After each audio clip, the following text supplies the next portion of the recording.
Hello viewers, I'm Simon Preston and this is Reggae Boyz commentary. As we all know, Jamaica's match against Suriname, which was scheduled to take place at the Anthony Spalding Sports Complex here in Jamaica, was postponed due to the threat of Hurricane Matthew. The date for this encounter, the revised date you could say for this encounter, has not been announced as yet. But what we do know is that Jamaica's match against Guyana, which is scheduled for Tuesday in Guyana, is good to go. That match is definitely going to be played. So Jamaica is currently in camp preparing for this encounter. I think they had their second training session yesterday. A bulk of the players are in the squad, a few players still missing out. Some were going to join the team actually in Guyana. For example, Damian Lowe, who's currently in currently in Puerto Rico, and he's going to make his way to Guyana shortly. So the team is going to gel quite nicely over the next couple of days or so. So that's basically how it stands at the moment. Tomorrow, Suriname is going to play against Guyana. So that will be the first match of the group. And then after that, as we know, on Tuesday, Guyana will take on Jamaica in Guyana. So it'll be quite interesting to see what happens over the next couple of days or so.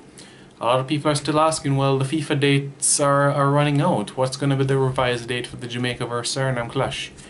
We don't know because there is no release being made as yet from the CFU or the JFF. However, if I am to make an assumption, it would be the next FIFA date in November. But even that causes a problem because in November, there are still Caribbean Cup action in terms of the 5th place playoff, where 3 of the 4 best second place teams from each group will go into a mini playoff with each other, and the top team from those 3 teams will play against the 5th place team from Central America, qualifiers for the Gold Cup. So that could be anyone. That could be Honduras, that could be Panama, that could be Guatemala, that could be Nicaragua, that could be Belize.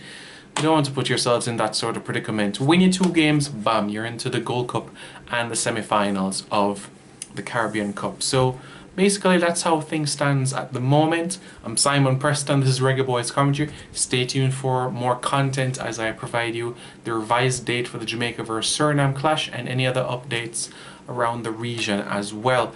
Also, don't forget that in the next couple of days or so, episode 3 of Caribbean Football Weekly podcast will be back, so stay tuned for that as well. It's been going quite well. There are a lot of rave reviews about it because, as we know, in this region there's not really much hype, or you could say information being given to the public about Caribbean individuals and players playing overseas or for the national team, and this is exactly what we're trying to do with this podcast.